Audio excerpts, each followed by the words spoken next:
Hola Crimi Babies, bienvenidos a otro episodio de La Criminalería. Donde hacemos el ridículo. Sí, este es el episodio de Halloween, se podría decir, porque se estrena en la semana de Halloween y Día de Muertos. Y bueno, yo soy Pris y ella Pikachu. es Pikachu. Chris. y es Chris. Alias Chris. El día de hoy venimos disfrazadas de dos críptidos famosos, Mothman, Hombre Polilla y Pikachu. Entonces, que yo tengo una historia muy profunda con Pikachu. ¿por qué? A ver, cuéntame. Cuando era niña, tenía un peluche de Pikachu que amaba con pasión. Y entonces lo llevaba a todos lados, pero a todos lados era todos lados. O sea, si iba de vacaciones, iba conmigo. Ajá. Y así al final ya no tenía ni como chapitas, ya sabes, que tenía las chapitas. Le borraste las chapitas. Y fue muy triste porque se me quedó en un hotel. Y como que se lo llevaron entre las sábanas. No. Te extraño, Pikachu. Seguramente. No sé, esa historia suena, no es tu mamá, pero me suena que tu mamá lo dejó ahí y así ya me quiero deshacer. Mi mamá de... Ahí déjalo. Sí, no, ni modo, ya lo hay. Ya, y yo lloré mucho. Ay, pero ¿dónde estés, Pikachu? Te extraño. Que por cierto, aparte, viene disfrazada de Pikachu y su catsup. Me dijo, me voy a disfrazar de Pikachu con su catsup. Y yo, ¿de qué estás hablando? Y me mandó imágenes. Pris no sabía que Pikachu es un acérrimo romántico con la catsup. Sí, que ama la catsup. Pero bueno, esta semana vamos a hablar de algo muy, muy terrorífico, por eso también nos disfrazamos. ¿Y de qué es, Chris? Es como complicado resumirlo, pero es el caso de Megumi Yokota, pero en realidad es de las abducciones de Norcorea a ciudadanos de diferentes países, en especial de Japón, durante los 70 y 80. Sí, y la fuente, la base de todo este episodio es este libro. Sí lo leí. Sí, no me crean. Este libro, no dije el nombre, The Invitation Only Zone, The True Story of North Korea Abduction Project. Y ahorita les voy a, cuando platiquemos del caso, les voy a contar que es una Invitation Zone y muchas cositas. Va a ser un poco histórico, pero es muy interesante. Pero está bien, por eso también nos disfrazamos. Es light, ni modo que hubiéramos hablado así del caníbal disfrazados de Pikachu y de Mothman, entonces. Y entonces se emocionaba con su abuelita muerta y así de Pikachu, sí. ¿No? Sí está un poco... Pero bueno, y también no hay nada más terrorífico que ser secuestrado por Corea del Norte. Definitivamente. Entonces, de acuerdo. Sí está muy cañón. Y yo lo único que sé de Corea del Norte es lo que vi en el K-drama de Crash Landing. Justo me platicaron ayer de eso. Pero bueno, pues empecemos. Intro. Piripi. Bailando.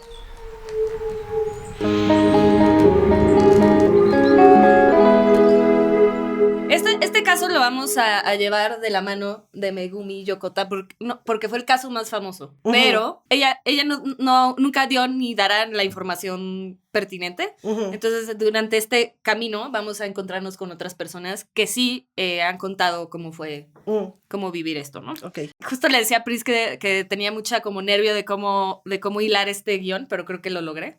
A ver qué tal. Nosotros juzgaremos. En los comentarios juzguen si logró bien el guión. Júzguenme siempre. No. Con mi cara de Pikachu. Pero bueno, Megumi era una adolescente de 13 años que vivía en un pueblo cerca de la costa de Japón, como por acá. Yo sí recuerdo, Niigata, sí. Niigata. Muchos de estos secuestros, que en realidad no se sabe cuántos fueron en Niigata, y es porque cuando subía, esto es importante, es cuando subía la marea, es cuando los barcos podían cruzar de Corea del Norte a Japón. O sea, no era muy planeado nunca. O sea, esto es importante.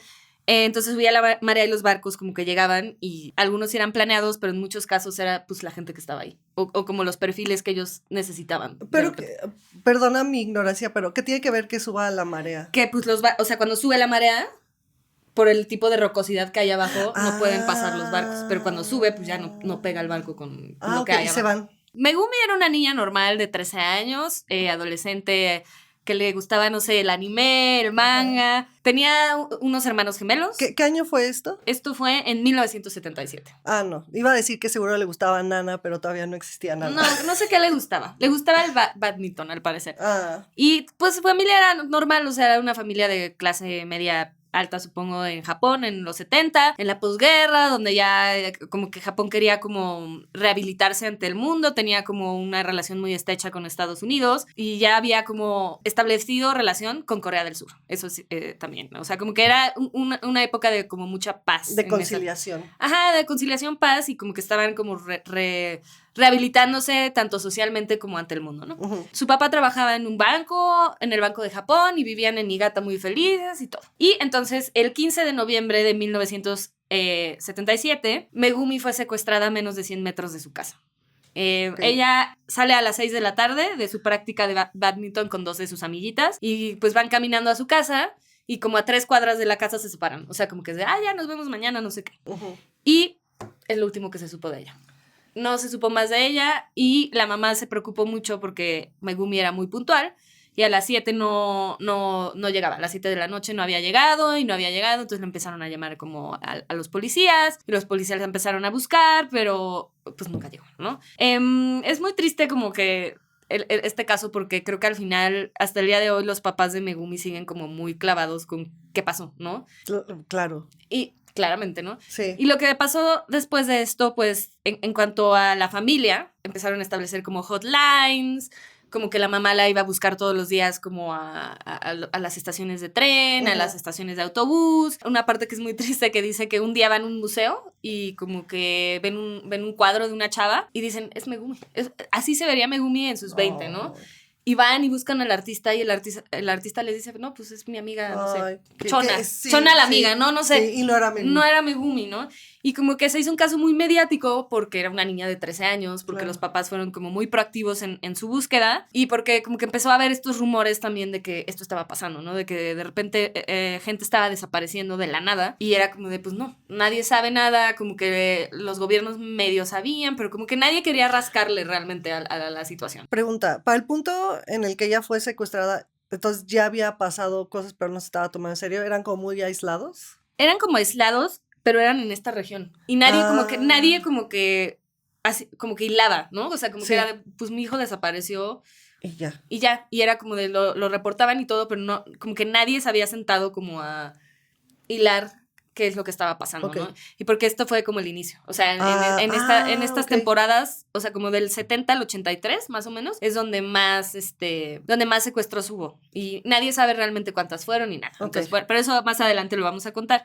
Bueno, el caso se hizo mediático y el punto es que nunca regresó. Pero los papás no se querían ir de la casa porque tenían como la esperanza de que ella regresara, ¿no? Y que cuando Megumi llegara, iban a estar, ¿no? Sí. Y al final, pues pasaron muchos años, pasaron como 6 años, y la familia, o sea, como que lo que explicaban es que en el Banco de Japón cada 5 años como que reasignaban a la gente, supongo que como una cuestión de seguridad como en los bancos, como cuando te obligan a tomar vacaciones y trabajas en un banco. Sí. Y pues decidieron sí irse porque al final sus hermanos gemelos iban a entrar a la prepa y fue como de, pues también ellos se merecen como tener una vida semi-normal, ¿no? Se mudan en 1983 a Tokio, pero me dio mucha tristeza porque la casa se queda como abandonada, pero siempre dejan como un letrerito de plástico, como forrado en plástico donde dice, estamos en esta dirección por si regresaba Megumi. Ay, ya quiero empezar a llorar.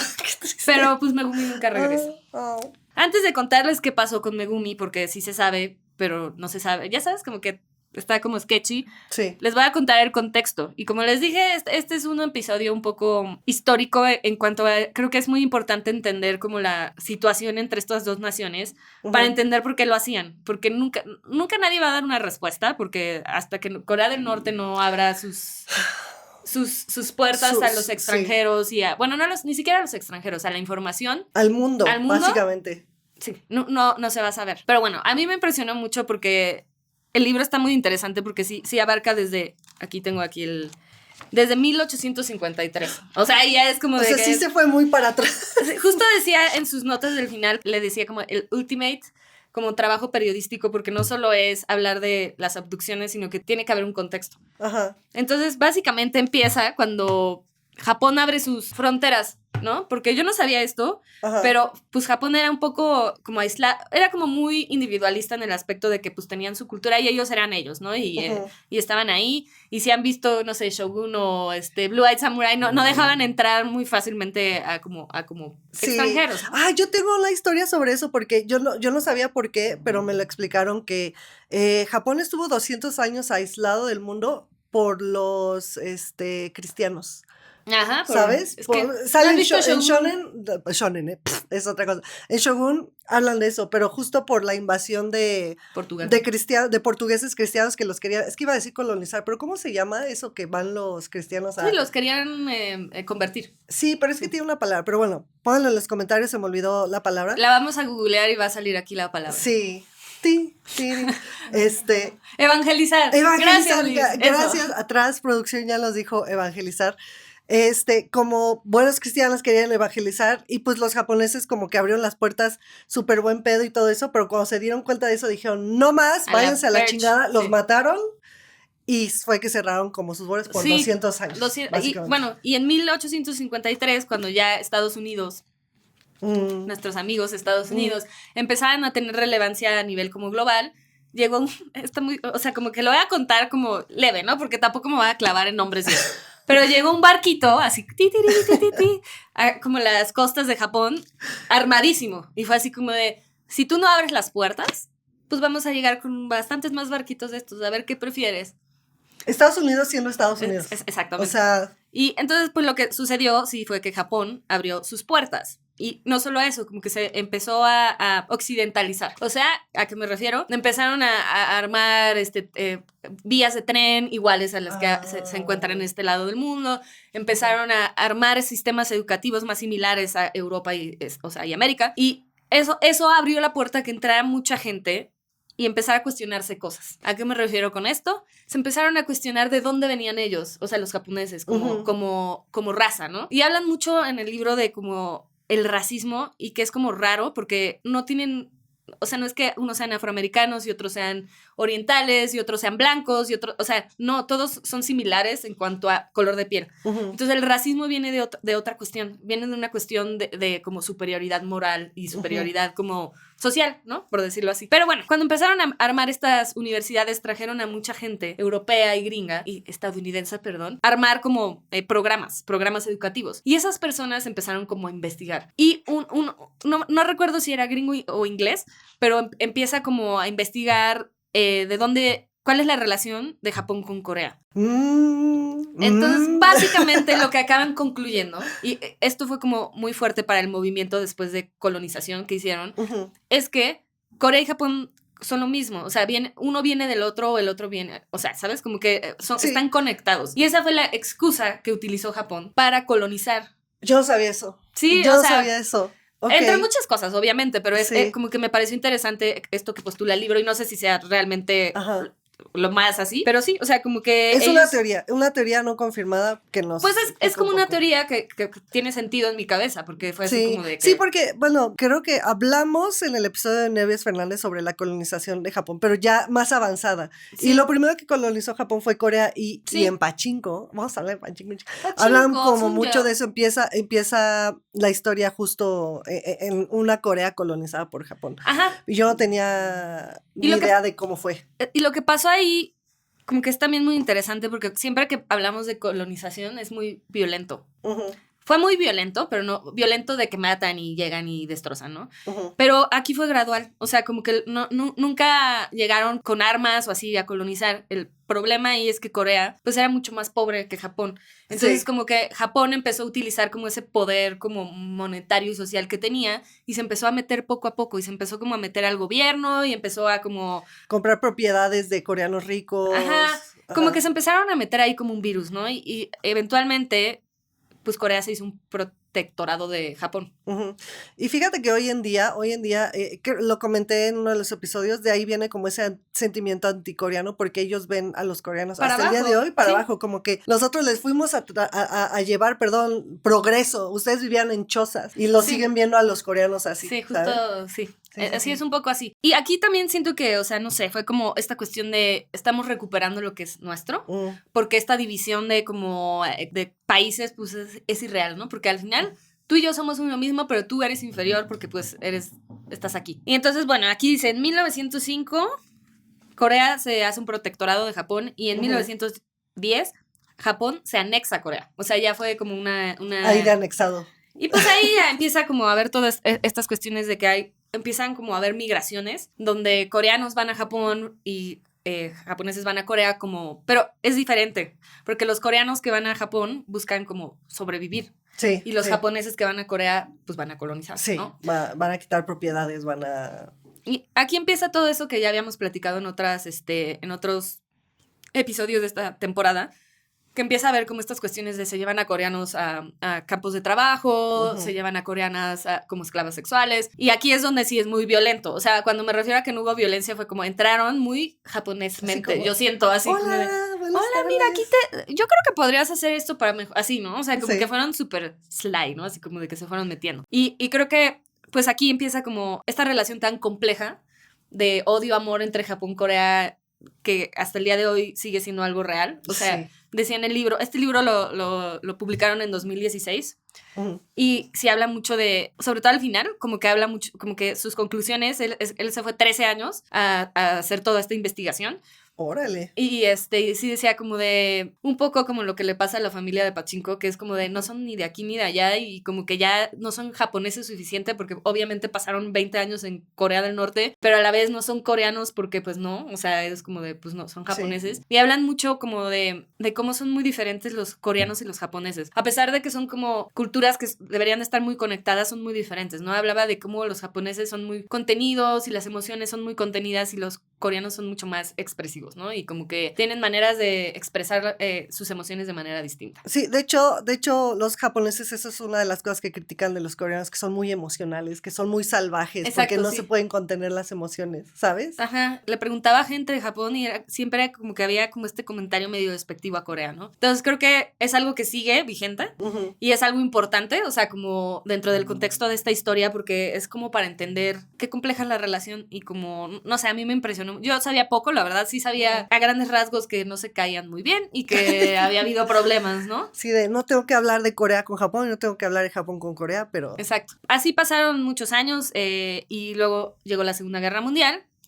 Y cuando termina la Segunda Guerra Mundial, pues obviamente en todo el mundo Estados Unidos y Rusia se dividió todo. Y aquí es cuando se dividen como las Coreas, porque una parte fue para Rusia y otra parte fue para Estados Unidos, Corea del Sur para... pues esa parte y... Corea del Sur para Estados Unidos. Puta, que la guerra de Corea también es otro chiste. Otro mundo aquí que... Sí, la neta no me clavé, se los voy a comentar nada más, pero... Sí. O sea... Yo solo quería decir que a mí lo que me da tristeza que descubrí justo leyendo Pachinko. Perdonen, vamos a... Ya lean Pachinko y nos comentan. Sí. Y si su personaje favorito no es un ya, no me hablen. Ajá, exacto. Y si su personaje favorito es Noah. Hansu... Noah. No. Hablamos después.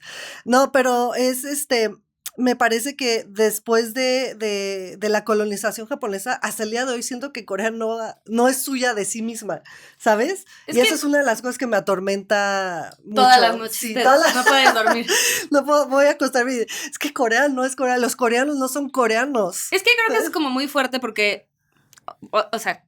Bueno, Lo que pasa es que termina la Segunda Guerra Mundial y finalmente Corea es liberado después de 35 años de ocupación, pero pues, como ya dijimos, yo peinándome aquí, perdón, pero es que... pasó de una ocupación a otra ocupación. Sí, así de que... Y yo la ocupación... Mira, tú habla y yo te lo acomodo, porque tienes que... Listo. Ahí está, ya. Después de 35 años, qué ridículo es esto, pero... haciendo el ridículo desde 1989. Sí.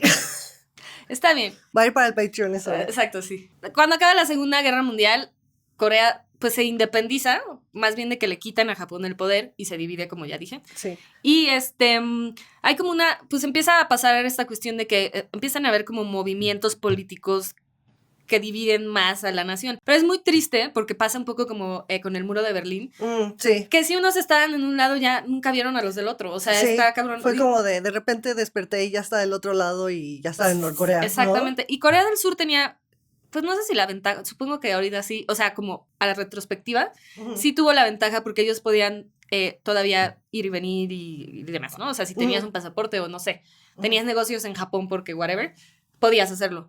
Corea del Norte cerró sus fronteras y salir, tanto salir como entrar es un pedo. Y solo gente como de muy alto poder de influencia, deportistas, gente de militares, gente de la política lo puede hacer, pero, por ejemplo, como que se espían entre ellos, ¿no? Entonces, esta vez que fueron a los Juegos Olímpicos, entre ellos se espían y es como un nivel de control y como de Coco Wash muy cabrón. Que aparte, espera, porque pasó también en la inauguración de las Olimpiadas, pasó el barco de Corea del Sur y lo llamaron la República de la Gente de Corea, o sea, lo llamaron Corea del Norte y se superemputaron los coreanos.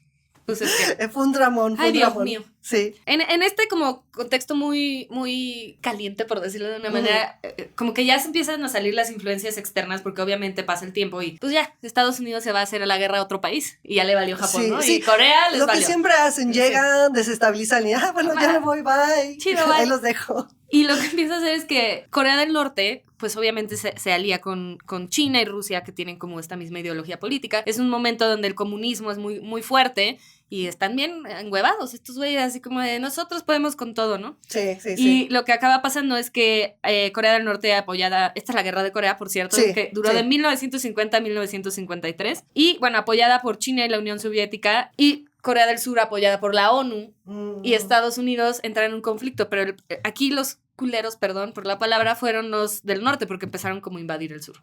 Sí. Entonces ya se pelean, muy triste, bla, guerra, y en 1953 se firma el armisticio, pero no se logra un tratado. O sea, es como de, ok, ya no nos vamos a bombear, pero tú me sigues cagando y estás tú mal. Y esta es mi frontera, bye. Ajá, ¿no? Y ahí es donde está dividida por la zona desmilitarizada, que tengo entendido que si viajas a Corea del Sur, lo único que puedes visitar de Corea del Norte es la zona desmilitarizada, porque no es de ninguno. Pero lo más cerca que puedes como estar, si me equivoco, díganme, pero es lo que yo tengo entendido. Fíjate, nada más, dato curioso sobre mí, siempre le digo al Pécoro, a mi señor, que uno de mis sueños es ir a Corea del Norte. Ha de ser muy interesante. Pero please no arranques banderas, no hagas nada. Sí. Porque... No, de hecho, me dijo, oye, si ven el podcast te van a decir que no. Sí, seguramente sí. Sí te espían. Pero espérate, de hecho creo, según yo, las noticias del día de hoy que estamos grabando, que pronto sí va a abrir para turistas Corea del Norte. Ahora. Sí. Por eso fue que empezó la conversación. Sí. O sea, yo he visto TikToks y así que dicen que pronto, ¿no? Pero... Tour Criminalería Corea del Norte 2025. Está bien, vamos. Vámonos a todas las regiones de las que hablamos. Sí. Filipinas, Tailandia, Japón, Corea. Sí, y hacemos así de... No sé si se me olvidó. Les dijimos. Sí, exacto. Aquí mataron a no sé quién. Aquí secuestraron a Megumi Chokoto. Ajá, sí. Qué horror, imagínate. Ay, no. Canceladas, así que... Este es el contexto para llegar a decir que Corea del Norte en este punto se sentía con mucho poder, porque en la división, digamos que le tocó la mejor parte, porque era la parte industrial. Tenía muchas industrias, fábricas, o sea, creo que en cuanto a como... cuando sacas de la tierra cosas. Agricultura.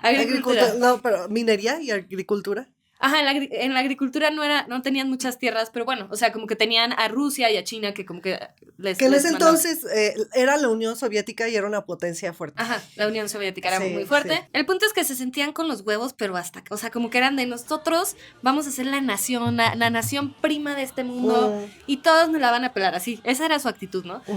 Digo... La historia les probó que no, ¿verdad? No me quiero adelantar, pero es que sí quiero comentar sobre como la caída de la Unión Soviética, siento que muchos de esos países que se unieron, que Cuba, Venezuela, no sé si ya llegamos a Venezuela. No, creo que Venezuela pero fue después. Todos esos países que dependían de la Unión Soviética sí eran poderosas, o sea, ahorita ya están mal porque ya no existe la Unión Soviética, porque ¿no? era una unión de naciones. Sí, era como lo que ahorita Estados Unidos hizo con su imperio, nada más que del otro lado del espectro político, geopolítico, ¿no? Pero bueno, y ya, eso no voy a pasó, decir más. y como que prometían como muchas cosas, o sea, y esto es importante porque pasaron dos cosas, que ahorita les voy a contar, porque Corea del Sur, en cambio, estaba muy empobrecida, o sea, no tenían nada, no tenían industrias, no tenían nada como para rehabilitarse, que me parece muy, muy interesante, porque ahorita son una nación bastante ahí, ¿no? O sea... Sí, tienen sus pedos, pero no dirías que es una nación pobre para nada. Y tienen un montón, como que se rehabilitaron de otra manera, ¿no? Sí. O sea, como que, no sé, como que es más social su rehabilitación. Se rehabilitaron de manera capitalista, mientras el otro se rehabilitó de manera pero me parece muy comunista. admirable, porque al final es como literal, estaban jodidos por Japón y luego por la guerra, o sea, por las guerras, ¿no? Sí. Pero bueno, y ya llévenme a Corea del Sur. Sí. Alguien patrocine. Y eso empezó a pasar, ¿no? Y bueno, estaban así. Y lo que empezó a hacer Corea del Norte es mandar gente a Japón para como repatriar a los coreanos que seguían en Japón, porque muchos obviamente seguían en Japón, y después en Guerra Corea, pues nadie quería regresar a Corea. A Corea. Se te metió el alma de un ruso. Y yo, perdón. y como que empieza a haber un movimiento socialista muy fuerte en Japón entre coreanos. Sí, ay, ya, Pachinko, hay un personaje que habla de eso. Bueno. Que es Kim, ¿no? Es Kim Chango, ajá. Kim Chango. Y empiezan, aquí tengo esto porque empieza a ver como que la ideología política de Corea del Norte se llama Yush. No sé si lo estoy pronunciando bien porque no hablo coreano, ciertamente. Sí. Pero el Yush era como como orgullo de ser coreano, ¿no? Y como que los coreanos del norte lo que querían es que el Yush se expandiera por Japón, particularmente con los coreanos. O sea, lo que ellos querían era, pues, llevar a gente a Corea. Y empieza a haber como una repatriación, pero miles de personas. Pero les prometían casas, trabajos, como una sociedad equitativa, como el socialismo, pero en realidad era comunismo, ¿no? Sí. La diferencia es que una es la ideología y la otra es como se representó en ese momento de la historia. Ah, ok. Entonces, no lo sabía. El socialismo es como esta parte más de todos deberíamos de ser iguales, todos deberíamos de tener lo mismo, que pues sí es una utopía, ¿no? Muy resumido, si me ve así como de que mi suegra o alguien que sepa más sobre este tema... No, pueden comentar, coméntenos. No pasa nada. Pero bueno, el comunismo fue como la bastardización de una ideología que pues en papel suena bien, ¿no? Ajá, sí. Lo que estaba pasando en Corea del Norte es que no tenían dinero, no tenían nada, no estaban construyendo unas ciudades así potentes, enormes, grandísimas, pero decían así de que atrás no hay nada, ¿no? Es como una ciudad como... Una fachada. Una fachada, como que decían de que nos llevaban así como a vivir a, no sé, más adelante aquí, pero bueno, a gente las llevaban a vivir a estos condos súper bonitos, pero no tenían electricidad, no tenían agua. Te ibas a la calle de atrás y era chiquero, ¿sabes? O sea, como que era falso todo. Era una fachada todo. Era una fachada ante el mundo. Pero sí empieza a haber una migración masiva y voluntaria de coreanos que pues están muy mal en Japón. Sí, porque en Japón, o sea, era una promesa de una mejor vida o estar en Japón donde 4 generaciones siguen siendo coreanos y nunca me van a aceptar en esta pinche sociedad. Pachinko. Básicamente, sí. Pero así, entonces empiezan a ir, pero los mandan como en barcos así de que salen por las ventanas, o sea, de que muy feo. Y pues obviamente llegan y nadie vuelve a saber de ellos porque pues no... Como bien dijimos, la comunicación pues no era como tú no puedes estar en Corea del Norte y llamar a tu pariente en Japón. Sí. Cuando te vas, te vas. Y por eso muchos desaparecieron y nunca se volvió a saber de ellos porque pues igual siguen ahí, pero pues igual los mataron, ¿no? Por hacer algo. Es un misterio. Es un misterio, como muchas cosas en este caso. Esto me lleva al modus operandi y razones. Y para eso vamos a darnos la mano. Ok. Con ellos dos. Que se llaman... ok. Y yo. Dale la mano a él. Sí. Ok. Que se llaman Karu Hatsuke y Yukiko. Porque ellos sí han hablado de qué pasó. ¿Ellos de dónde son? Japoneses. Ah, ok, japoneses. Ahorita les cuento esta historia. Él era un estudiante normal. Él como que ya vivía en una vida donde ya no quería saber de la guerra del pasado, de los problemas con Corea. Era pues un güey ahí que estaba viviendo su vida en Japón feliz, clase media. Sí. Y igual va con su novia en la playa de la mano. ¿Sí? Y esto fue el 13 de julio de 1978. Por eso te digo, estos años fueron como los más cabrones. Y pues de la nada sí llegan unos güeyes y les ponen como unas capuchas y se los roban. Los meten como un barco y se los llevan y los separan. Y como que llegando allá les dicen que ahora es un ciudadano norcoreano y que tiene que como que cumplir un rol muy importante dentro de esta sociedad. De la República de Corea. La República de Corea. Él nos va a contar porque, un poquito spoiler, pero es importante, él sí regresó a Japón. Eventualmente regresó a Japón y es de los pocos que como que ha dado entrevistas y ha hablado porque ya ves que a los japoneses les gusta como meter todo abajo de... Sí, así no pasó nada, ya regresé, no pasó nada. Es un tema, ¿no? Pero bueno, él pues contó su historia y ha contado como qué es y las razones que le dieron a él y me parece muy interesante porque en un punto se cruza con Megumi también en Norcorea, ¿no? Lo separan y le dicen, ya, tú olvídate de tu novia y tú ahora vas a ser un espía para nosotros. Básicamente, le dicen que ellos están haciendo un plan como muy importante como para recuperar Japón. En la cabeza de los norcoreanos lo que querían hacer era como infiltrarse, ¿no? O sea, infiltrarse dentro de Japón y causar caos y pues anexarse a Japón. ¿Iba a pasar? No, pero bueno, pues uno puede soñar. Se vale soñar. Se vale soñar, sí, justo. Y ya como que él como que al principio está muy como de no, o sea, no, y Pero pues, ahorita no, joven. Ahorita no, joven. Pero lo van quebrando, o sea, los meten como... Lo que hacían es que... Y esto le pasó a varios, por eso es como... Sí, es un modo superando y seguro a Megumi también le pasó así. Los metían como en departamentos donde como que les enseñaban coreano y les como que los empezaban como a adoctrinar. Siento que todas estas personas que fueron secuestradas nunca pudieron ser realmente adoctrinadas, sino que vivían en miedo. Entonces cumplían con las cosas que les pedían por miedo, no por creencia. Algunos seguramente sí, ya como que decidieron vivir su vida en Norcorea felices o no, pero él en particular pues no, o sea, como que siempre como que el libro es su historia más que el de Megumi. O sea, Megumi está ahí, pero el libro es él. Y mucho de su experiencia durante los 20 años que estuvo. 20 años. 20 años. Bueno, entonces está aquí ya viviendo en su vida norcoreana y lo que empieza a hacer es enseñarle como a personas a hablar japonés mientras él está aprendiendo coreano y así. Y 22 meses después le dicen como de, como ya eres un ciudadano norcoreano, te guste o no, pero lo eres. A la fuerza.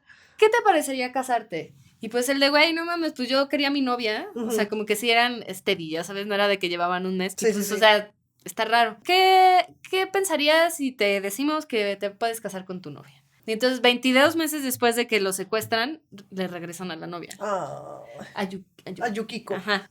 Y se casan. Y es lo que hacían, o sea, como que las personas que secuestraban eran el mismo perfil. Eran gente joven, educada, o que tenía como profesiones específicas como ser enfermeros. Oye, pero entonces no eran al azar o sí los tenían como ubicados. Yo siento como que ellos no saben y nunca lo han explicado. Yo siento que era una combinación, porque él dice en el libro, cuando ya le pregunta el señor así como de, ¿tú crees que justo era planeado? Y dijo, se me hace muy raro que fuera planeado, porque cuando estaba ahí me dijeron lo de la marea, y aparte, ese día yo no tenía planeado ir a la playa con ella, como que el plan cambió, como que de último momento. Entonces yo lo que creo que tenían era más bien como perfiles. Entonces era el perfil de cómo se visten, de dónde están, vienen o sea, como que los querían casar y como que ya se hicieran parte de como Corea del Norte. Entonces yo siento que sí, ¿no? O sea, algunos sí, seguramente, pero en este caso, por ejemplo, no, es más bien el perfil que tenían. Megumi decían que nadie sabe qué pasa, o sea, por qué ella la secuestraron, decían que vio algo, o sea, hay como 1000 teorías de Megumi, ¿no? Que luego podemos hablar, pero una de las razones decían que ella había visto algunos norcoreanos haciendo fechorías.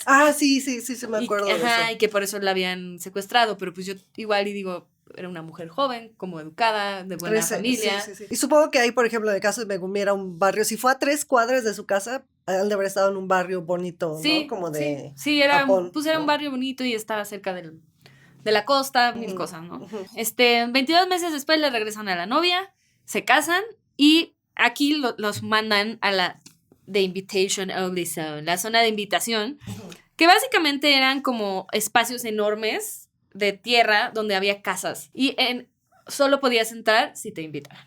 Y la gente que vivía ahí era gente secuestrados, extranjeros, gente que como que era valiosa para el régimen, pero que era peligrosa para el régimen.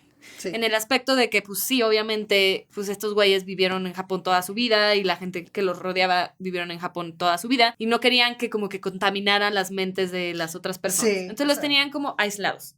Las zonas de invitación como que eran favorables, por decirlo así. O sea, como que al final del día es como esta cuestión de sí están secuestrados, pero dentro de su circunstancia no les iba tan mal en el aspecto de que siempre tenían comida, tenían una casa, pues los juntaron, empezaron a hacerse amigos de otras parejas que vivían también en la zona de invitación y otros extranjeros, pero nunca hablaban de eso. O sea, como que sabían que había pasado, pero no como que les daba miedo hablar. Qué fuerte. Creo que es esos temas como de división de masas me impactan porque es como, o sea, son más personas, ¿no? Te puedes revelar, puedes hacer algo al respecto, pero el miedo te y no detiene, eran suficientes, ¿sabes? Como para hacer algo realmente y estaban controlados y tenían, hasta el día de hoy la gente que sale de Norcorea tiene sus minders, así le llaman en el libro, que son estas personas que todo el tiempo te están espiando. Entonces le preguntaban de los minders como que se hacen muy amigos de otra pareja que también es relevante, pero más adelante, hablaban bien de los minders. O sea, como que decían, pues esas son personas que yo no lo sentía como que me estaba espiando. O sea, estaba consciente de que lo estaba haciendo, pero ellos como que me cuidaban, ¿no? O sea, me daban lo que necesitaba. Síndrome de Estocolmo, ¿no? Ajá, y decía, pues no. Y sí les creo, ¿no? Que no necesariamente eran malas personas, sino que eran producto de su entorno, por decirlo así. Entonces ya, se van allá y lo que ellos hacían primero era enseñarle japonés a gente coreana. Es que es como, te juro, esta historia parece como de película de Hollywood. Ok. Y entonces lo que pasó, o sea, como que sí tenían este plan de como que unificar la península y como robarse a Japón y no sé qué. Y lo empiezan a hacer ataques terroristas. Hubo un ataque terrorista que fue en un avión, cuando todavía no pasaba 9/11. Sí. Entonces lo que hicieron fue como que meter gente joven y muy atractiva a Japón. El plan era volar un avión, que sí lo lograron hacer. Pero ellos como que dejaron las maletas. O sea, no recuerdo bien cómo fue, pero metieron las maletas, se salieron y como que tenían pasaportes falsos, se fugaron así. Ajá. Ah, o sea, no llevaron a cabo el ataque. Sí lo llevaron a cabo, pero ellos no estaban en el avión. O sea, ellos no eran suicidas. Ellos, que no se checaron la maleta. La idea era que fueran suicidas. No, okay. Era volar el avión porque iban como, creo que, gente importante, ya sabes, o sea, como que... Okay. Pero el punto no es el atentado que... Perdón. Horrible, ¿no? Porque sí. Sí, me clavé mucho en la sustancia. Pero en la sustancia de la película, ¿ya la viste? No, Está sí quiero verla. Me sacó mucho de mi... Dicen que está muy buena. Sí, bueno, salí emputada, pero dije, me gustó no, pero salí emputada y dije, ok, me hizo sentir algo, eso es bueno. Pequeño break de recomendación. Sí, exacto, vean la sustancia. Sí. Y básicamente lo que hacen es que arrestan a la chava que hizo el atentado, que era muy guapa, o sea, que era así guapísima, como muy atractiva y como que era, pues, un agente, ¿no? Sí. Y aquí es donde empieza como a moverse un poco la bola, porque ella dice que hay gente, o sea, como que empieza a hablar, la amenazan, ya sabes, sí. la quiebran. Sí. Dice, hay gente en Corea del Norte que me enseñó a hablar japonés y son japoneses que están viviendo ahí. Ah, era lo que te iba a preguntar, si era norcoreana o si era de la Ella era norcoreana. El libro, hay una parte en donde te cuentan que hay como unas universidades en donde entrenan a los jóvenes como para ser como espías de Norcorea. Está bueno el libro, la verdad, léanlo si pueden. Sí. Como que estoy haciendo un resumen muy así de esta parte, pero es un capítulo en el libro, por ejemplo. Sí. El punto de contar esta parte de la historia es que pasan dos cosas. Todo el mundo empieza a decir, ajá, estas desapariciones, porque obviamente todos los familiares de ellos es como de, ¿dónde están? O sea, se los robaron, o sea, y empieza a ver como todo este rumor y esta como habla de pasillo, ya sabes, de que está pasando esto. También, cuando fue la repatriación de los barcos, muchos coreanos que estaban en Japón, pues hicieron como asociaciones para ayudar a los coreanos y ellos empiezan a dar cuenta de lo que está pasando. Se empiezan a dar cuenta que está desapareciendo gente, como que empieza a haber un despertar de lo que está pasando. Entonces, por ejemplo, estos coreanos pasan de ser como pro comunismo, pro Norcorea, al revés, como intentar ayudar a la gente de Corea que está en Norcorea, porque empiezan a pasar cosas como de que los familiares que se fueron por volición propia, obvio te revisan toda la correspondencia y lo que sea, pero escribían en la estampilla atrás, escribían de no vengan, está de la verga aquí, mejor quédense, de que no la estamos pasando bien, y ya, o sea, bueno, empieza a pasar eso. Entonces, ¿esto en qué año fue? O sea, el ataque terrorista, perdón si ya lo dijiste. No recuerdo, la verdad. Ah, bueno, está bien. Ahí lo buscamos y lo ponemos.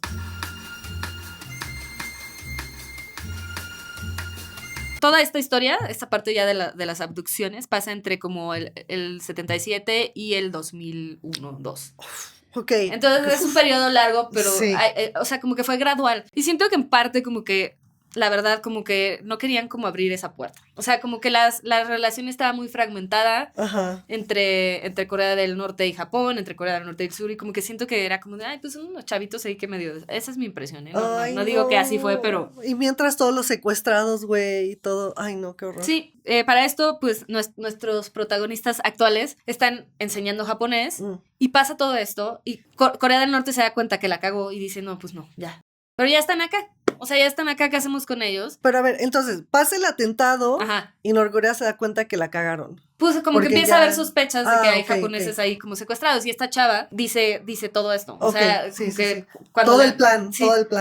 Suelta la sopa, como diríamos acá. Y bueno, después de esto, como que ellos cuentan, bueno, él es el que habla ya. Siento que también como que japoneses no quieren mucho hablar. Sí. Y ya, eso lo voy a contar al final. Pero lo que ahora empiezan a hacer es traducir cosas. Entonces les mandan como pedazos de películas o como artículos, pero todos como tachados. Sí, o sea, como los papeles legales, ¿no? Así como redactados. Y él se da cuenta que son cosas, o sea, el Kim en turno era muy fan de las películas, entonces le mandan como traducir cosas para que él pueda ver las películas. Y entonces como que dejan de tener un propósito real en el estar ahí. pero pues no los pueden regresar porque sería aceptar. La falla, ¿no? Que la cagaron. No, pues sería aceptar que están robando gente, porque ellos lo negaron por décadas. Ya. Norcorea negó rotundamente que lo estaba haciendo. Yo los hubiera empezado a regresar así, poco a poco, así. No pasa nada aquí, no pasa nada. Tú no digas nada, ¿no? Sí. Y bueno, ahora vamos a la parte de Megumi, ¿no? Que Ok. regresamos un poco con Megumi, que le pasó a ella en Corea del Norte. Pues ella, pues, era una adolescente, ¿no? Tenía 13 años cuando la secuestraron y le dan el mismo tratamiento. La llevan a Pyongyang y en Pyongyang los empiezan como a quebrar. Pero ella nunca como que él acepta su destino, ¿no? Y dice, bueno, es mejor tener una vida que no tener, o sea, Sí, que morirme, ¿no? sí. Pero a ella siempre le cuesta mucho trabajo, como que ella siempre pide que la regresen y le dicen, tienes que aprender coreano y como que le dan una lista de cosas que tiene que hacer y después va a poder regresar. Y toda esa lista de cosas las hace y no la regresan. Entonces se deprime mucho, obviamente, ¿no? Es que estaba muy cabrón porque tenía 13 años, o sea, imagínate, 13 años, güey. Sí.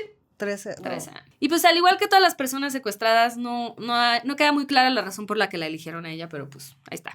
Eso es lo que te digo de los rumores, que tal vez era que había visto algo o les gustó por algo, no sé. Sí.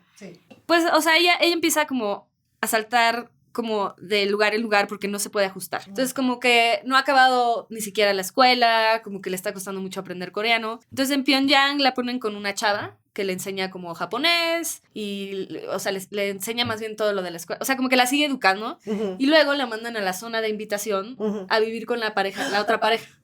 Un tiempo como para que se ajustara. Se ajustara. Esta es Megumi en Corea. A ver. Megumi es ella. Ella. Es ella. Ok. Es que ahorita te cuento la historia. Okay. Y entonces lo que pasa es que no solo fueron japoneses los que secuestraron, y hubo muchas como variantes de lo que la gente que llegó a vivir a Corea del Norte, con deseos de superarse, con deseos de huir, con su secuestro. O sea, secuestraron tailandeses, europeos. Había mucha gente extranjera viviendo ahí. O sea, nunca se va a saber bien cuánta gente sigue ahí, porque pues... ok. Sí, ok. No voy a preguntar, no, lo está voy a bien. dejar hasta el final. Entonces, por ejemplo, había dos historias bien raras que... Una era que muchos pilotos y militares gringos se fueron a Norcorea porque en la guerra de Vietnam en la guerra de Vietnam fueron desertores. Entonces ya no tenían espacio en ningún lado y entonces fueron como a vivir a Norcorea. Ay, ¿por qué? Porque era donde los recibían.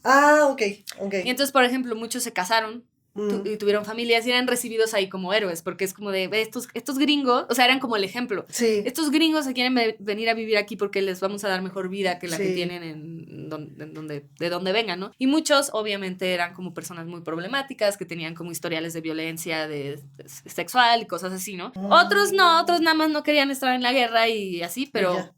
Pues así, ¿no? Y otra historia es que, como les comenté hace rato, empieza a haber como un adoctrinamiento en Japón. Y pues muchos japoneses también caen dentro del Yush, que es como esta ideología política que hay que había en Norcorea. No sé si la sigan como llamando así, pero en ese momento era como muy fuerte. Y entonces como que no había... ellos se querían ir a Corea del Norte y ser parte de Motherland, ¿ya sabes? Siento que... perdón, voy a hacer un comentario súper fuera de lugar, pero es como ahora el K-pop en Corea, que todo el mundo quiere irse a vivir a Corea y que... Ajá. Así pasa, ¿no? O sea, como que... Pues te clavas con algo y como que te da más curiosidad, ¿no? Sí.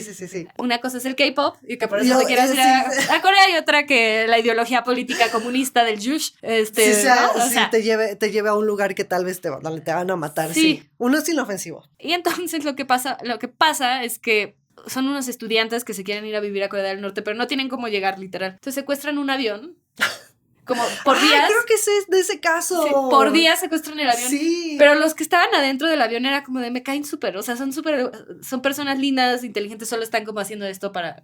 Porque se quieren ir a Norcorea. Nunca amenazan a nadie, como que se hacen amiguitos, así, ya sabes. Ajá. Entonces logran irse a Norcorea. Y toda esta gente que llega ahí, pues, hay muchos militares, lo que te digo así, llegan y es como de, ok, ¿no? O sea, y como que hablaban mucho también de estos militares en el aspecto de que, pues, empiezan a ejercer violencia sexual en las personas de Norcorea.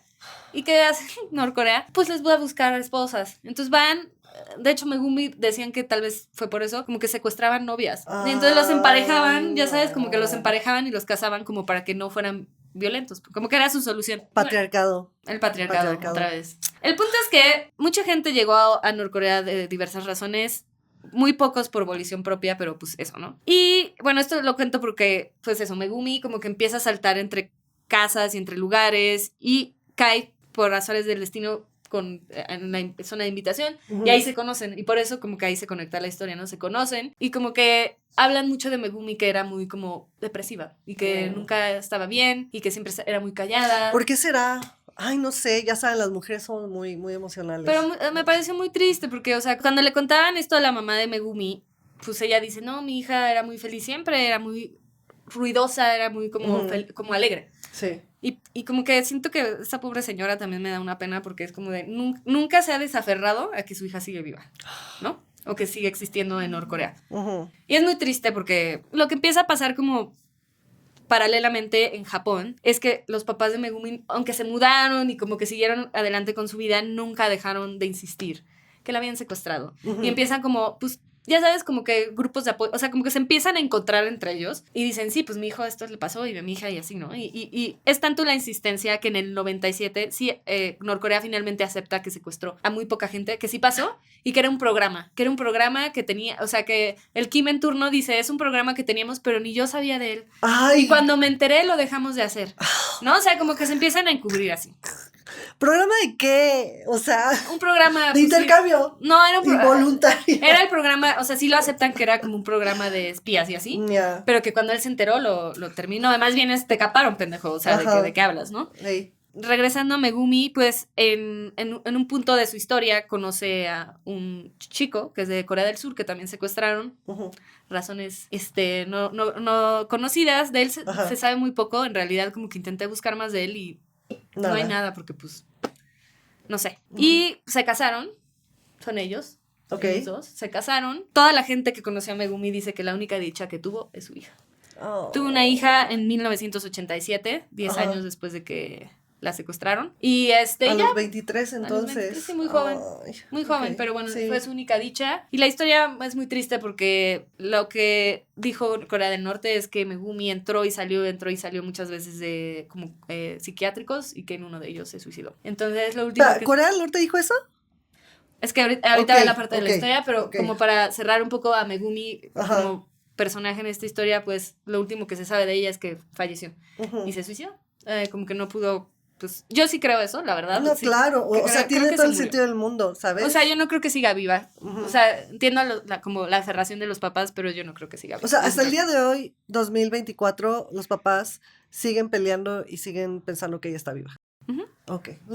Sí, hasta el día de hoy siguen hablando al respecto, siguen dando entrevistas, siguen buscando a Megumi, siguen con estos grupos de como de búsqueda, pero pues está, o sea, a mí me hace sentido la historia. Pues. Sí.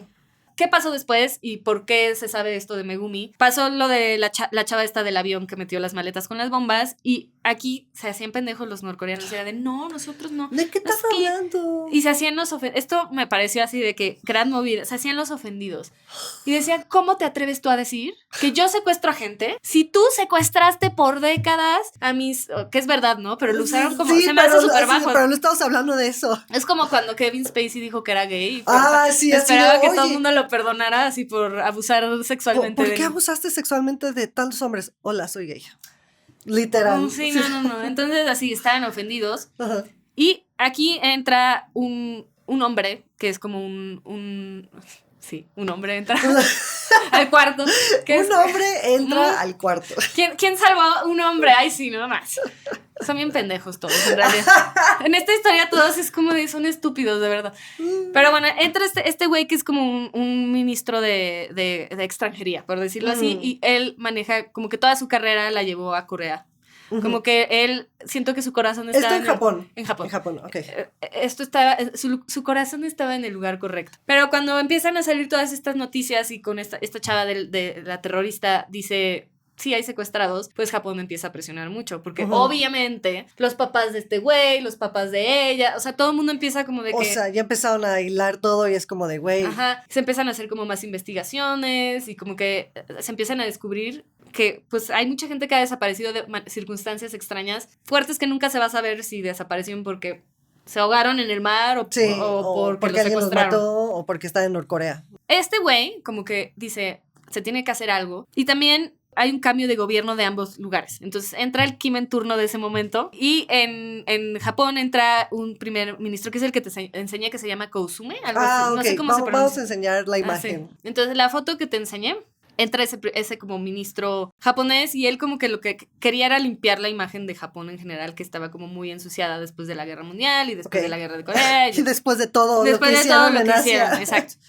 Y pues sí, o sea, como que querían como mejorar las relaciones también con Corea del Norte, porque lo hicieron con Corea del Sur. Entonces como que querían como hacer amends, ya sabes, o sea... Sí, lo que se volvió Japón es lo que es ahora, ¿no? Así como... Kawaii. Querían expiar sus pecados. Sí. Entonces, pues, mandan como ministro de extranjería, por decirlo de alguna manera, a negociar. Ajá. Porque empiezan a hablar de, ok, tú le diste un chingo de dinero a Corea del Sur, Japón, y para que yo acepte como esta como nueva relación, tienes que hacer lo mismo. Y Japón les dice, sí, pero pues tú tienes secuestrados a todos estos cabrones. Ajá. O sea... De que no. Y entonces deciden ir a una ciudad en China a negociar. Y en el libro le llaman al que negocia de Corea del Norte Mr. X. Porque llega y se presenta como Juan Pérez. Así como de King Chung, ¿no? Y es como el nombre más... Y entonces como que el güey de Japón dice, o sea, no soy pendejo, ¿no? O sea, claramente no me quiere decir su nombre. Y siempre se referían a él como señor de extranjería, ya sabes. O sea, no le decían ese nombre que él dijo. Sí. Entonces como que le llaman Mr. X, me parece como muy interesante, ¿no? Así como de que, pues sí. Muy gracioso. Sí. Y empiezan a negociar. Muy como político todo, ¿no? Así como de que es un juego político en donde ninguno quiere ceder realmente. Sí. Y al final... Y ver qué tanto pueden pedir uno del otro lado, exacto. ¿no? Y qué tanto pueden entregar, ¿no? Y básicamente está muy cabrón porque le dice el de Corea del... Sí, háblalo, Chris. Mr. X. Le estoy arreglando su cosito. Y yo ya me lo voy a quitar, mejor. Sí, mejor. Ya. Okay. Es momento, ya llegó el momento del clímax de esta historia. Entonces, la negociación fue la siguiente. El japonés quería que soltaran la lista de secuestrados, porque ya para esto era un tema que se hablaba todo el tiempo. O sea, era como, lo describe él como el 9/11 de Japón en ese momento. O sea, cuando ya se descubrió fue como... al final de los primera 90s. plana todo el tiempo en la todo el tiempo, noticia. y decían como que ya no había violencia de ese tipo, pero era igual de impactante, porque era como de... Estamos en los 90s, chavos, porque seguimos haciendo esas exactamente. cosas. Y como que era mucha presión, y entonces como este ministro nuevo que había entrado, como que tenía toda esa presión de alguien nuevo, que es un cambio de gobierno, que era un cambio de ideología, todo, sentía mucha presión. Y como que quería impresionar al público. Es lo que yo entendí, ¿no? Así como que es lo que quería hacer. Entonces lo que él pedía era que soltaran la lista de la gente que habían secuestrado, dónde estaban, información, que sus familiares pudieran contactarlos y que pudieran como saber qué pasó, ¿no? Y Corea del Norte dijo, pero solo lo vamos a aceptar si este ministro va a Corea del Norte, a Pyongyang, y hace una visita como de estado, ¿no? Y entonces, pues el ministro japonés estaba desesperado y acepta. No sé, ¿va a acabar bien esto, Chris, o no? Suena pues que sí, no va a acabar bien. O sea, sí para 8 personas, ¿no? Sí, pero no para la nación, sí. Y entonces va, y ya como que es la foto que justo te enseñé, que se están dando la mano, y es como pues el inicio de esta relación que pues creo que ya tienen más chill. O sea, no son cuates, pero pues chill, ¿no? Y como que sí hubo como creo que les dieron dinero y como que hubo una cuestión, ¿no? Sí, diplomática. Una cuestión diplomática. Sí, en una guerra de diplomacia ahí en ese momento. Sí. Y lo que pasa es que como que ellos esperaban, o sea, como que hay mucha presión y mucha incertidumbre en cuanto a qué les van a dar, ¿no? Y está muy cabrón porque lo que les dicen es, solo secuestramos a 13 personas, 8 ya están muertas y 5 siguen vivas.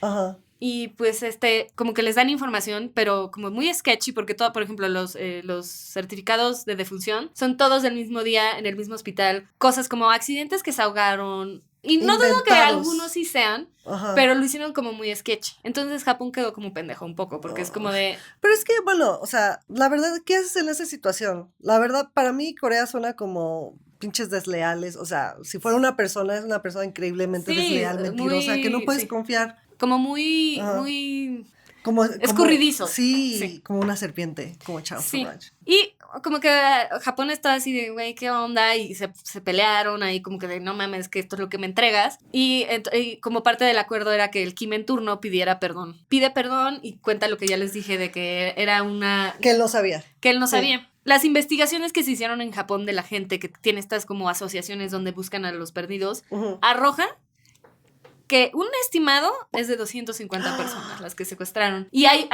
Solo en Japón. En Japón, sí. Solo en Japón. Esto es Japón. Ok. Y pues hay, como te digo, otras personas de Corea, de Europa, de Tailandia, o sea, como que lo hicieron en muchos lugares. O sea, como que siento que se querían expandir y como que iban ahí. No sé realmente, la incógnita va a ser por qué lo hacían, ¿no? Tenían un plan, no sabían cómo iban a llegar a él, pero tenían un plan. Siento que fue así como un fake it till you make it, no lo lograron, güey. No lo lograron verdaderamente. Podríamos decir de Lulu, Norcorea de Lulu. Muy de Lulu. Pero bueno, la información que empiezan a encontrar y como lo que tiene, o sea, en común, es que sí son perfiles. Entonces, por ejemplo, muchos como ellos yo siento que más bien era porque eran jóvenes y educados y sabían japonés y podían enseñar japonés y tenían algo que aportar. Sí. Pero descubrieron que, por ejemplo, secuestraron muchas enfermeras. Entonces, en esta región de aquí, enfermeras desaparecían. Y cuando empezaron a hacer como el hilo, eran enfermeras. Y otros eran como metal, o sea, como las metales que como que sellas. No sé cómo llaman. No sé cómo se llaman. Ya sé cómo, no me acuerdo cómo se llaman. Eso. Y secuestraban a gente que hacía eso. O sea, también hay como varios. Soldadores. Eran como soldadores. ¿Para qué? ¿Quién sabe? Porque pues nunca ha aparecido un soldador. También lo que empieza a pasar es que mucha de la gente que se fue a Corea del Norte y que eran secuestrados o que llegaron como ahí bajo circunstancias sketchy, pues empiezan a tener familias. Por ejemplo, ellos tuvieron 2 hijos, ¿no? Ok. Entonces, lo que empieza a pasar es que ya no solo tú estás en riesgo, sino tu familia, ¿no? Y como dije, él es importante también en este punto porque él es uno de los 5 que son los sobrevivientes. Ok. Entonces, lo que pasa con ellos es que pues ya están en la zona de invitación, tienen a sus hijos, empiezan a formar su familia, a hacer su vida, y sus hijos son como estas personas que no son ni de aquí ni de allá, porque ni sabían hablar japonés, hablaban coreano, pero era como de muy conflictivo porque pues en su casa sus papás hablaban japonés y ellos no entendían por qué, porque no les podían decir que eran secuestrados, ¿no? Uf. Entonces lo que pasa primero es que estos hijos salen de la zona de invitación a la escuela, pero cuando empiezan a crecer se hacen como agentes de riesgo, porque al final pues no pueden contar que en su casa hay pedazos de películas, que sus papás son traductores, y lo que hacen es llevárselos como a una región, durante todo el año escolar se los llevan como una región lejísimos de la zona de invitación. Ajá, de la zona y de sus papás. Uf. Entonces como que los papás obvio están súper espantados porque es como de yo no puedo decir nada, o sea, como que mis hijos están en riesgo. Esa es una de las cosas que empieza a pasar. Y la otra cosa que presionó mucho a Corea del Norte a como ceder en esto, porque lo negaban, es 2 cosas. Uno, que los países comunistas empiezan a caer. O sea, la URSS se termina, China se vuelve un régimen capitalista. Sí. Y dejan morir en el mar a Corea del Norte. Y eso significa que ni siquiera tienen comida. Entonces hay una ¿cómo se llama? Una famine. Una hambruna. Ajá, hay una hambruna que dura como 5 años donde muchísima gente se muere de hambre. Y por ejemplo, los hijos que mandaban al norte llegaban así de que en los huesos, ¿no? Y como ellos eran secuestrados, les seguían dando comida. O sea, por eso digo que a ellos, dentro de todo, les fue, pues, sí está secuestrado y todo. Sí, porque estaban o sea, dentro de la sociedad coreana ellos tenían cierto privilegio. Exactamente, sí, exactamente. Uf, qué fuerte. Y entonces, pues, a ellos no les faltaba la comida así. Pero bueno, esa circunstancia arrojó a Corea del Norte a como buscar ayuda en otros lados, porque como dije, ellos eran industrias. Eran industriales, no tenían agricultura, o sea, no había ganadería, ¿no? Todo eso lo recibían de otros lugares, y esos lugares lo dejaron de mandar porque pues ellos ya dejaron de existir. Eso, perdón, pero para mí me apasiona mucho. Hay un episodio de un podcast que se llama Radio Ambulante que habla sobre la caída de la Unión Soviética y lo que pasó en Cuba, pero es justo eso, ¿no? O sea, voy a decir, yo soy súper rojilla, ¿sabes? Como, arriba la gente, todo eso, pero siempre existe como esa idea de que esos países fueron pobres siempre, todo el tiempo, pero como decíamos, quiero dejar eso claro, que solo se empobrecieron porque dejaron de tener como a su papá imperialista, que en este caso era la Unión Soviética. Y China. Y ya, o sea, y no han querido salir como de ese sistema, que aparte se volvieron de dictaduras, ¿verdad? Digo, igual en Norcorea. Este es un régimen, o sea, sí. Sí, 100%, pero yo lo que quería decir, mi aportación es que estas países lo han hecho para resistir como el imperialismo de Estados Unidos, básicamente. O sea, sí. Es muy complejo y sí son una mierda, pero yo solo quería dejarlo así como un momento de aprendizaje. Pero ya se va a mudar a Corea del Norte. Ya no lo dijo behind the voy a scenes. desaparecer voy a desaparecer, luego van a saber como, ¿no has visto ese episodio de Los Simpsons donde Lisa recibe una carta como de alguien y es de Corea del querida Norte. Lisa, todo está bien, el papá Kim Jong-un nos está dando todo. Ajá, pero es que era así, o sea, era así, los adoctrinaban niñita. para hablar así. Bueno, los Sí. adoctrinan porque hasta el día de hoy siguen siendo así. Pero bueno, esa era mi aportación. Pero estoy Creo que es contigo. fascinante, creo que es una historia muy fascinante, Sí, la verdad. o sea, yo estaba así de como, o sea, como es una locura. Y creo lo mismo que dices, que está bien luchar contra el imperialismo y todo eso, pero no así, porque estás creando uno igual. O sea, es igual de... Es que bueno, ese es justo mi punto, ¿sabes? Porque en estos tiempos tan polarizados de que la derecha, izquierda y que tanqui, comunista, la chingada. O sea, quiero que entiendan que en este mundo hay dos peleas entre el imperialismo yanqui y el imperialismo ruso. Punto, no hay más. Seguimos en la Guerra Fría. Sí, ¿cuál les gusta? Decidan cuál quieren, porque son lo mismo. O sea, entonces, ya. Pero no bueno. más, no más. No vamos a cambiar nada, ya. Apaga la cámara. Se van a la verga todo. Y bueno, lo que empieza a pasar, y por eso él es como el protagonista de esta historia, porque es el que regresó. Como que él está viviendo su vida con su esposa y su familia en su zona de invitación, haciendo pendejadas todo el día, porque es lo que le ponían a hacer. Ver películas. Ajá, ¿no? Traducir películas y así. O sea, trabajaba en eso. Uh-huh. Y la esposa también. Y como que le empiezan a pasar cosas raras. O sea, como que él no tiene idea de nada, obviamente, ¿no? Y empiezan a pasar cosas raras, como que empiezan a irlo a visitar. Y a decirle como de, si tú fueras a Japón mañana, ¿qué harías? Como que lo estaban preparando porque ya había mucha presión. Y ellos no sabían qué estaba pasando. Ajá. Entonces lo que acaba pasando es que le dicen, oye, pues mira, o sea, como que está pasando, ya saben tus familiares que estás acá y vas a tener que ir a Japón. Pero vas a ir de visita y vas a decir que tú decides estar aquí. Que tú quieres quedarte aquí y te vamos a ir preparando. Y entonces mudan a toda la familia a Pyongyang y les dan como libertad. Libertad en el aspecto de que ya no tienen su minder ahí, que va todos los días a verlos. Y es donde te decía que viven como en un complejo así como súper fancy, pero que no tiene agua, no tiene nada, ¿no? Y están ahí. Y entonces el plan es que ellos dos, la otra pareja que estuvo con Megumi, y la esposa de uno de los pilotos, van a ir a Japón. Ok. Como a visitar y a decir, estamos bien, mírenos, salúdenos, todo bien con nosotros, y se van a regresar. Y aquí está muy cabrón, porque sí están amenazados, porque los que van a ser ellos, no los hijos. Oh. Entonces, pues, como que, o sea, sí, obviamente no los iban a llevar con los hijos porque sabían que tenían algo que atarlos. Exactamente. ¿No? A Norcorea. Lo que acaba pasando es que en Japón, como paralelamente, el hermano de él empieza a ser muy vocal en cuanto a, es como parte de estas asociaciones que intentan rescatar a los secuestrados, y pues para él se hace como el vocero de eso. Entonces hay como una presión muy fuerte en él también de que pues esa visita se convierta en algo distinto, ¿no? O sea, básicamente que se queden. Sí. Entonces llegan y como dices, papá Kim nos trata bien. Kim Jong-un. Vale, ya. Sí. Así, o sea, como que llegan y obviamente él y la esposa espantadísimos porque pues aman a sus hijos, ¿no? A su familia. Y lo que pasa ahí es que la idea era que estuvieran 2 semanas y se regresaban. Uh-huh. Y dicen ambos, y el hermano dice, primero rarísimo él, o sea, como que no, o sea, como que se enojaba cuando yo le decía de, tú eres japonés, y él como de, tú no entiendes mi vida, ya sabes, así como que se pelean. Y pasa el tiempo, pasan estas 2 semanas, y durante estas 2 semanas, pues, lo llevan a los lugares de la infancia, a ver a gente, pero pasaron 20 años, o sea, imagínate, del 78 en el 2001 creo que fue. No, aparte es un shock psicológico, o sea, 100%. También, ¿sabes? Y él está como muy espantado por los hijos, y la esposa también, pero pasa el tiempo y decide quedarse, o sea, como que él dice, no puedo volver, o sea, yo sé que mis hijos están ahí, pero no puedo volver, y la esposa dice, ¿cómo nuestros hijos? Ya sabes, o sea, como que es un drama, y lo que acaba pasando es que se extiende como el viaje, ¿no? Okay. Y eso da espacio a que puedan negociar. Y entonces negocian que los hijos regresen, pero se tardaron 2 años. Entonces los hijos estuvieron de que ahí en Corea del Norte. Solos en un departamento sin nada, güey, sin agua ni luz. Poco tiempo después, todos los demás, los 5 que llegaron a la visita, los 5 vivos de los 13... se quedan y traen a sus familias y como que perdonan al piloto que sabía como... Porque una de las japonesas se casa con uno de estos pilotos que había desertado en la guerra de Vietnam y le daba miedo, ¿no? Entonces ya, ya pasó muchos años ya. Pero ya bueno, nadie le importa.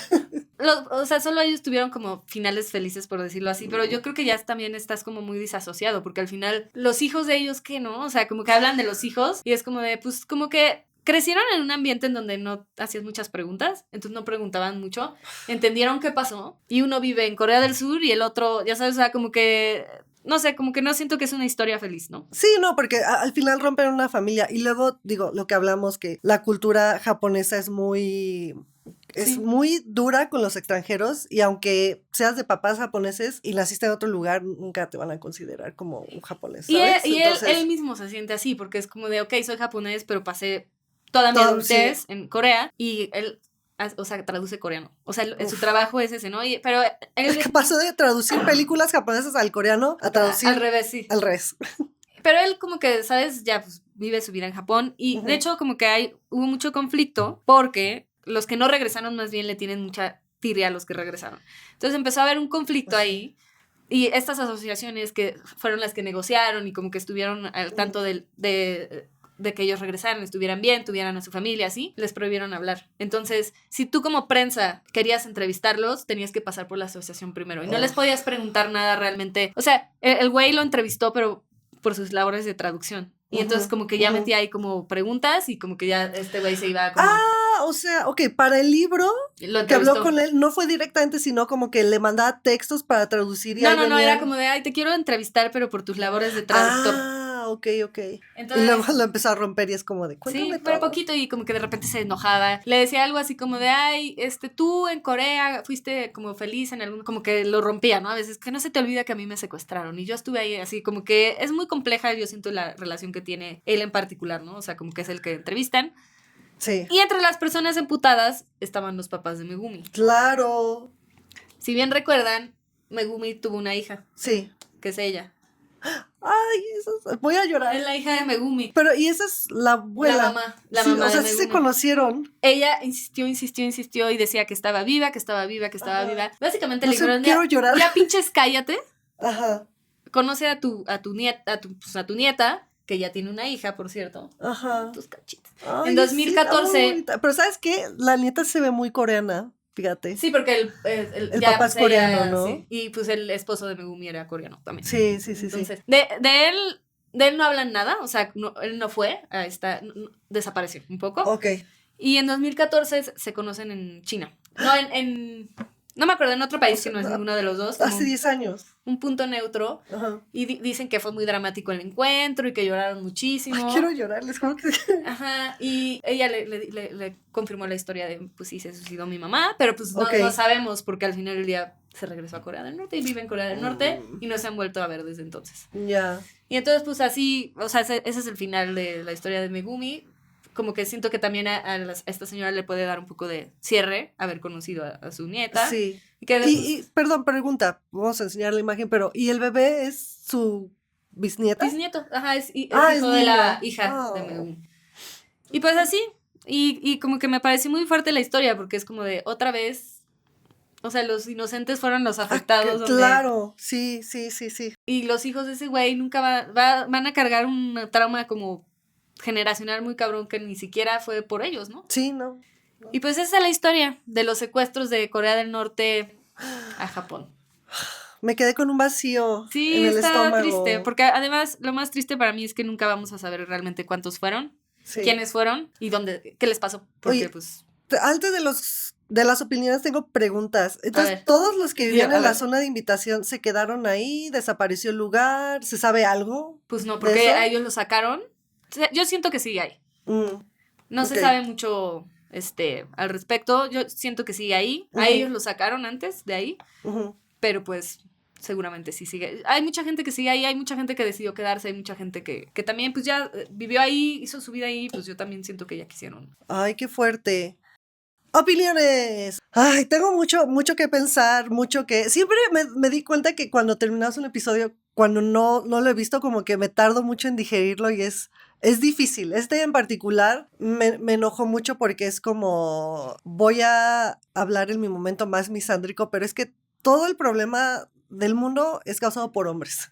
O sea, las guerras, esto, y como dijimos en el episodio de Nieves, o sea, las víctimas reales es la gente de pie, la gente normal, la gente que solo está ahí viviendo su vida. Te matan, eres secuestrado. O sea, a mí qué me importa yo, por ejemplo, si viviera ahí en Norcorea, que ustedes quieren crear un sistema excelente y un país y que su ego se les cayó cuando la Unión Soviética se cayó y que me tenga que secuestrar a mí para sus intereses que no, o sea, no tiene nada que ver conmigo, no son ¿sabes? los míos, sí, no. Creo que es una de las cosas que más me da coraje y que al final de cuentas, en episodios pasados de otras temporadas lo había mencionado, pero se cortó esa parte. Todos los políticos, casi todos, supuestamente, vamos a decir, allegedly, son psicópatas. Y es gente que ve por su bien, por sus intereses y no les va a importar que te destruyan la vida, ¿sabes? Y eso es a mí lo que me duele y es como, ¡ah! ¡Maldito sistema! Es que ninguna ideología debería de estar por encima del bienestar de alguien, ¿sabes? O sea, en la utopía, ¿no? Porque obviamente somos demasiados y cada quien tiene como necesidades distintas. Sí. Pero en este caso es como, para mí fue muy impresionante porque es como de, ¿cómo pasó esto? O sea, parece de que película de Seth Rogen, ya sabes, de que... Sí. Ajá, sí. de que... El Invitation Zone, ajá. dirigido por Seth Rogen. Y es como, o sea, esto que había una parte que cuando lo estaban como coachando para regresar a Japón, que dijera que conoció el Yush, que era la ideología, y que se había enamorado. Y él dijo, nadie me va a creer porque yo no era nada político en ese momento, me valía quesadilla, ¿no? Y como que se reía así como de que, güey, no, esa historia no. Pero como que viven tan aislados de todo que no pueden entender que hay otras... Y eso no es culpa de los que están ahí, es culpa de los que vinieron antes. Claro. Porque pues ellos nunca van a saber, ¿no? Y estos militares pues que iban y lo amenazaban. No sé, me parece muy fuerte que vivan así tan cerrados y que no tienen opciones, no hay opciones para ellos. Es muy deprimente, de verdad. Mi sueño más guajiro es ver las dos Coreas. No creo que se unifiquen, ya son como dos espectros. ¿Tú también quieres unificar la península? Como... No. No, pero es que es como, tal vez sea muy simplista y utópico y muy soñadora lo que voy a decir. Yo sé que ambos países ya están en dos espectros completamente diferentes, sí. Pero la verdad es que yo no creo, en todos esos países que siguen aislados porque siguen pensando, o sea, siguen pensando que el régimen de la Unión Soviética va a reaparecer y les va a salvar otra vez. Me parece ridículo. Y también es como, o sea, es bien difícil oponerte al imperialismo mundial que básicamente, que es el imperialismo de Estados Unidos, que abarca todo, ¿no? Europa, Asia, México de alguna manera. Bueno, México obviamente estamos al lado. Y el oponerte te obliga a aislarte y los únicos que sufren otra vez son la gente normal. Es la gente normal. Sí, porque tú y yo podemos hablar de esto y discutir, pero en realidad en nuestro día a día lo único que queremos es abrazar a nuestros gatitos, viajar y vivir felices, ¿no? Sí. O sea, como que no hay más, o sea, es lo que la gente quiere. Creo que una cosa que nadie quiere es ser parte de un conflicto político. Porque sí, como dices, o sea, en el gran esquema de la vida, repitiendo lo que dijiste, yo solo quiero estar con mis gatos, quiero vivir bien, no quiero ser parte de cualquier idea política o tiránica que se le ocurra a un güey. No quiero ser parte de un momento histórico, saludos. Puta, güey, lo peor es que ya desde el 2016 lo estamos viviendo, pero justo es eso, ¿sabes? Porque es difícil, es como, o sea, te genera traumas de alguna manera. Pero bueno, ya no quiero verme más política, pero esa es mi opinión. Se me hace una historia interesante y de hecho, originalmente, yo que iba a hablar de pero al final tú siempre me robo los de Pris. Sí. La basura de Pris. No, pero no era basura. Dejamos una lista, no es cierto. Y ya no pude leer el libro, igual lo quería leer como en paralelo, pero lo voy a hacer y les recomiendo a todos que lo lean. Sí, está muy bueno, o sea, un gran pedazo de historia. Es muy, o sea, creo que literariamente no es nada especial, pero esa historia está muy única, o sea, es como de wow. Sí, y es algo que, bueno, voy a decir muy cliché que nadie habla de esto, pero es porque, no sé, no todos podemos saber de todo y cuando descubres, cuando abres tus puertas como a otras culturas, a otros países. Eso nos ha pasado mucho esta temporada.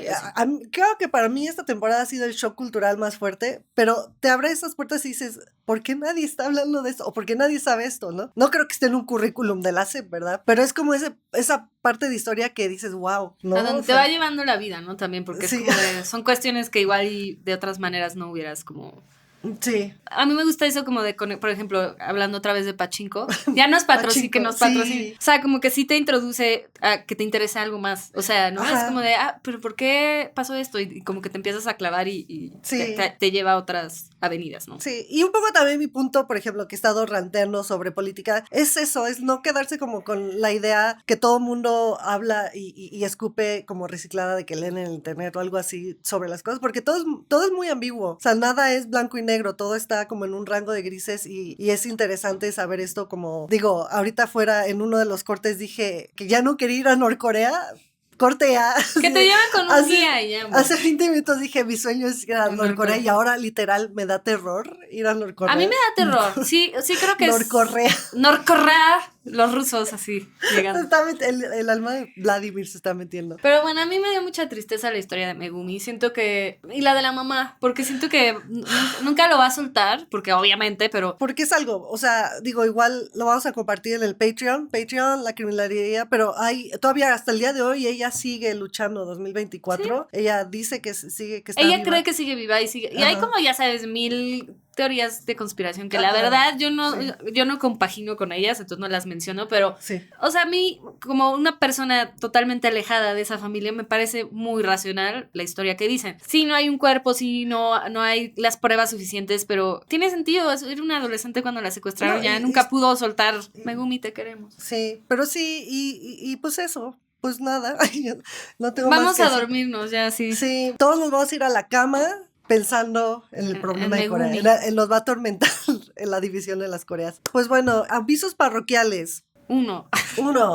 Like y subscribe, denos like, suscríbanse al canal y déjenos un comentario, un hola, qué opinan, correcciones. Sí, exacto. Siempre seguro nos hemos equivocado varias veces en lo que decimos. Patreon, también tenemos un Patreon donde todos estos episodios hemos estado poniendo contenido extra de los episodios, bloopers, blogs, los guiones, links. Que le decía a Pris, no sé a quién le puede interesar mi guión, pero ahí está, ahí te lo veo. Ahí está. Todo mal escrito así, de que con faltas de ortografía. Creo que tal vez soy yo, no sé, ustedes opinen, pero a mí se me hace interesante ver como el proceso creativo, ¿sabes? Porque también hay cosas, por lo menos yo en mis guiones que escribo que no voy a decir nunca al aire y que solo van a quedar en el Patreon. No son malas, pero es como de, ay, este pendejo que, ¿sabes? Sí, yo también así pongo. Entonces se me hace como gracioso. Pero lo pueden ver ustedes, así que suscríbanse a nuestro Patreon. Sí, y también, bueno, follow en Instagram y en TikTok, lo que quieran. Y pues nada. Happy Halloween. Feliz Día de Muertos. Sí, disfruten,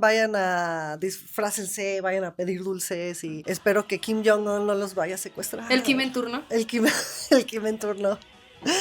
Y pues nada, Cris, muchas gracias por tu historia. Gracias, Pris. Ojalá les haya gustado. Sí, nos vemos en el siguiente episodio del podcast de la criminalería.